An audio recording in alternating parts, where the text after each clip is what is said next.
You all saw the video of the commissioning. They said 30 kilometers. First of all, I expected that the president would be on the road alongside the minister. To be driving along the kilometer stretch, they said they have completed, at least to give people confidence. But instead, what I saw was that they all boxed themselves in a conference room and they were impressing themselves by showing drone footage of whatever they said they have done at the projector screen. But I am here on the road now, 3rd of June, 5 days after that ceremony. I am here to show you that the 30 kilometers they claim that they have done. The highway already has 30 kilometers completed, nearly 20 kilometers from Victoria Island eastward towards Lekki Corridor, and nearly 10 kilometers from Eleko heading westward.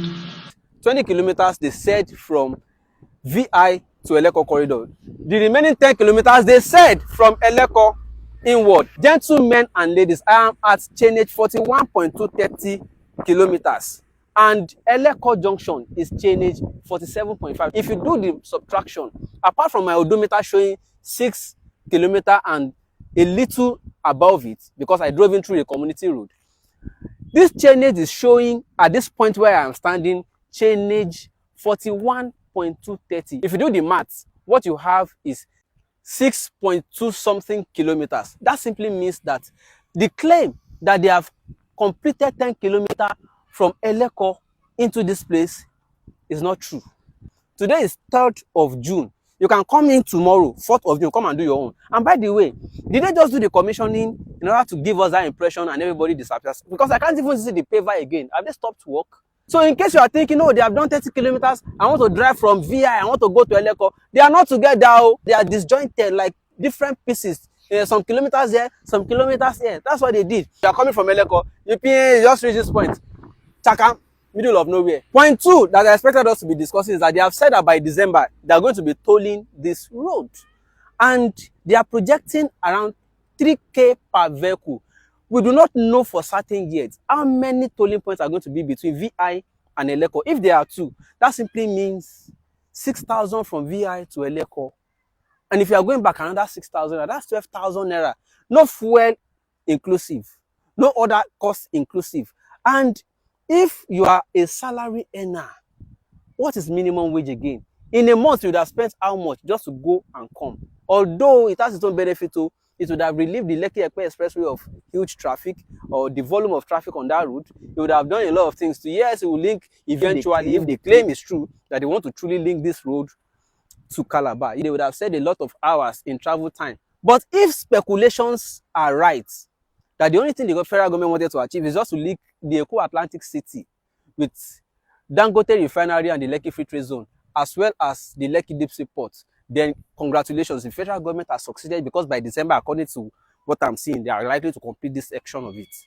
Then congratulations. But we are going to continue to monitor afterwards to be sure that this is actually going to reach Calabar. Another point I expected us to be discussing is what are the costs in real sense of it that this road is to Nigerians. First of all, do you know that this is not the original alignment of the road? The original alignment of the road is actually inside.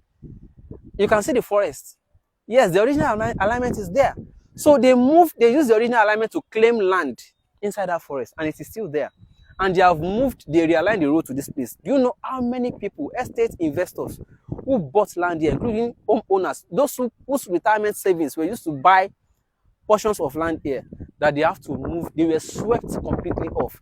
Some of them started protesting at the time. At the point, we didn't hear from some of them again. Some of them fell sick. Some of them developed high blood pressure. Some of them, I don't even hear from them again. I don't know whether they are still alive. And for those who even got compensation, somebody told me he got 1% of the value of the property from where it was displaced. And if you recall, there's still a woman that till today, she is still protesting. That woman, for context, is the one that Minister Dave Umahi asked security to throw out from the security. Till today, I see some of her videos coming up once in a while where she's still pleading with President Bola Ahmed Tinubu, saying, I'm a party member, I mobilized for you in the diaspora, I do a lot of things, blah, blah.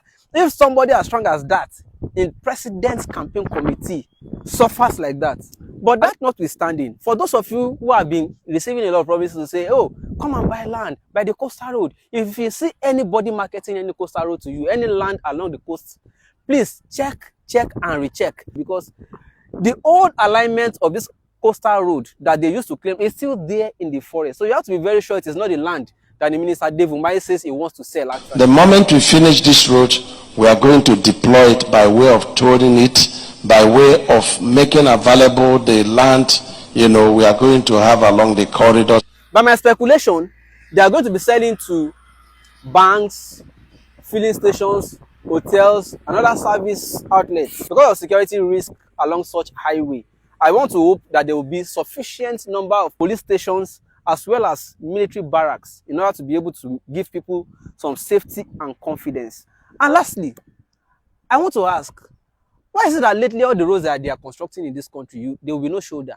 Like no lay-by, nowhere to park, no your vehicle. So are you simply saying that from Lagos to Calabar, somebody's road vehicle must not develop fault or even break down? Or you must not even slow down to say you want to receive a call?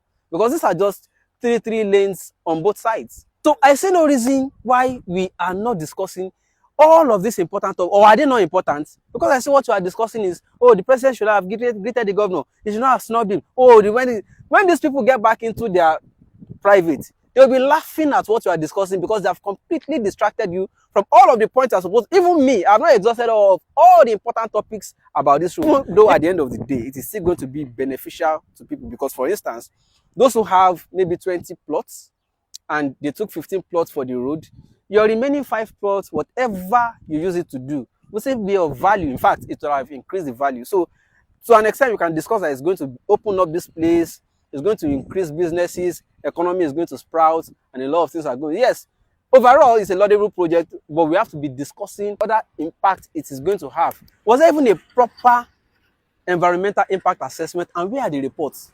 I'm just trying to avoid the anyhowness of things in this country, but it is what it is. We all must not even stop after the commission. We must all continue to torchlight, to probe, to ask questions, to screen. Are they, for instance, right now, where are the pavers? Did they just commission and disappear? I expected that after the commissioning, they should continue. This is just 6.27 kilometers from Eleko. It's not up to the 10 kilometers they claim. And the pavers are nowhere to be found. They've disappeared.